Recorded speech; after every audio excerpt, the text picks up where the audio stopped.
One of these teams will not make the playoffs this year, and I have my guesses as to who I think is going to be eliminated. But first, we just need to go over how insane the bottom tier of the Western Conference is this year. Like, we're usually talking about what team is going to get home court advantage and be the number 1 or number 2 seed, or what team is going from the 11th seed to the 10th seed, you know, if they're going to even make it into the play-in tournament or anything like that. But this season is so intense. I mean, everything from the 10th seed up to the 5th seed is just up for grabs. And I mean, you could even throw in the 4th seed if you want to be generous. Not saying I see the Golden State Warriors jumping all the way up to number 5, but someone like the Kings or Pelicans have a solid chance. And those are actually some of the teams I wanted to start with, like the New Orleans Pelicans, who haven't really gotten any talk so far this year. I mean, I know I haven't really watched any Pelicans games. I know Zion is this hyped up player, and Brandon Ingram was really good when Zion was out, at least to my knowledge. I genuinely cannot remember the last time I tapped into one of their games, which is why I won't really be talking too much about them. All I know is that they just kill the Kings every time they play against each other. And at the same time, with how much shit Zion got for being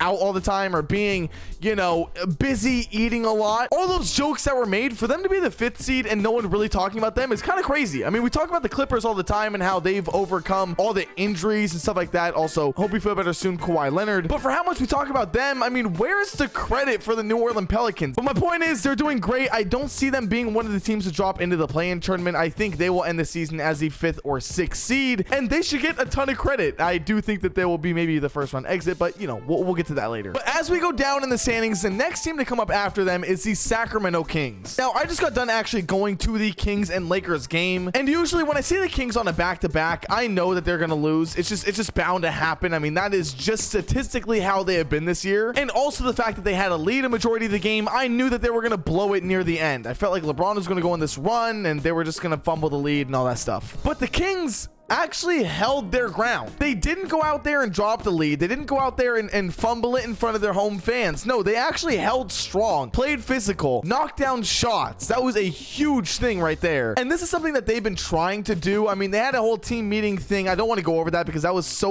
long ago, it feels like. And also, after going through that team meeting, they proceeded to lose some pretty terrible games. But I think the most shocking part about this Lakers win is that they beat the Bucks the night before. The Bucks obviously being a great team. They did have Giannis playing as well, which was huge. I mean, the fact that they won that game, and that was another game as well where they had a lead and they didn't end up blowing it, you know, in front of everyone, it makes me think that maybe they are actually serious now. And I hate falling back into this trap because as a Kings fan, it happens every other game. You know what I mean, though? Like, it genuinely feels like maybe they're here now. Maybe they understand that they have to lock in because it's the end of the season. They have to go through and really focus in on their goal, and that's to not be in the play-in tournament. I want to say as well, absolutely huge shout out to Keon Ellis. I talked about him in my last video that was actually about the Sacramento Kings and how I don't really understand them right now. Keon Ellis has been a gigantic bright spot for this team. The defense he provides, the effort that he puts out in the court, and also his ability to knock down threes and drive in the paint. Everything the guy does is great. The Kings are 6-0. I'm pretty sure when he's a starter or when he has a certain amount of minutes, I can't remember, some stat like that. Just know that they win when he's on the floor. Also, not to mention, when the Kings are going up against the Lakers, you know the Kings are going to win because Sabonis now has a 10-0 record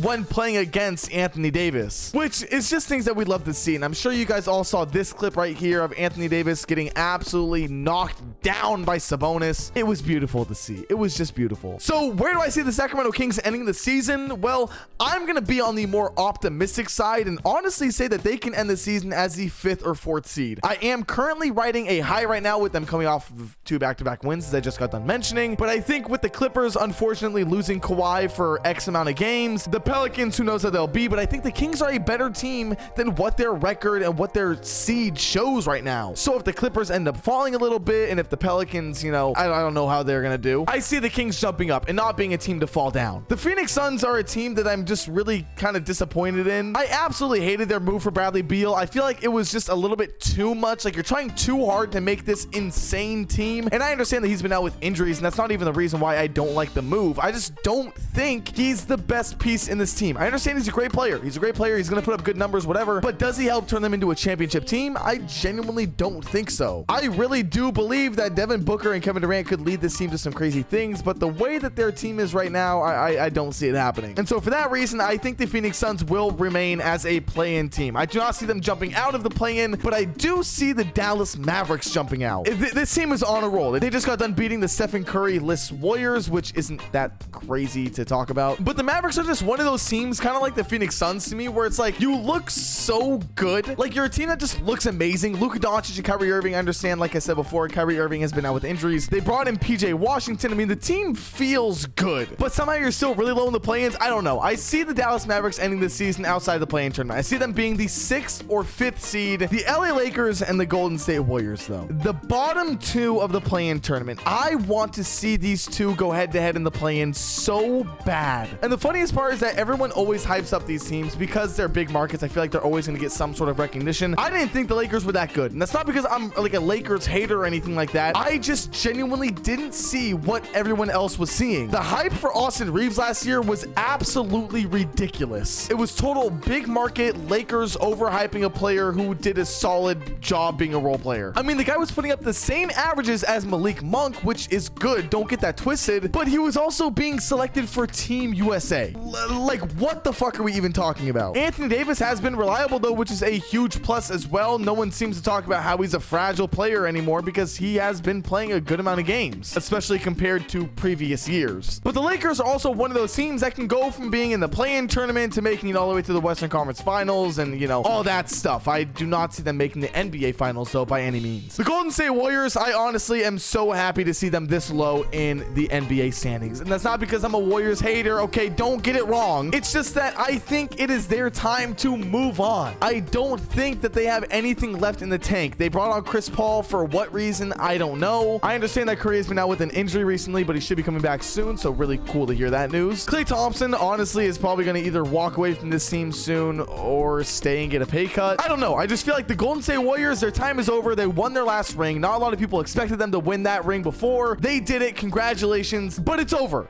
The West is way too hard. You guys are old. You guys are done. So my excitement with seeing them this low in the standings is that I feel like them losing in the play-in tournament and not even making the playoffs, whatever, would lead to maybe some changes happening, or maybe they understand and acknowledge that they only have maybe 1 or 2 years left of just mediocre basketball before they have to make a big move. Also, at the time of recording, happy birthday to Stephen Curry. He's 36 years old. I had no clue he was that old, to be honest. I don't know why. I thought he was like maybe 34, 35. 36 is crazy. All right, but to clear any confusion, I am now going to show you guys my actual predictions for how I think the standings and play-in tournament will look by the end of the season. At the 10th seed, I have the Golden State Warriors. 9th seed, the LA Lakers. 8th seed, the Phoenix Suns. 7th seed, the New Orleans Pelicans. 6th seed, Dallas Mavericks. 5th seed, LA Clippers. And 4th seed, Sacramento Kings. That is the craziest Sacramento Kings bias I've ever seen in my life, but I see it happening. Anyways, with that being said, that is my NBA rant for today. If you did enjoy, be sure to like and subscribe. Comment down below your opinion and your take on the Western Conference so far this year. What is your prediction? Where do you think these teams are going to end up being? What teams do you think are going to be eliminated in the play-in tournament?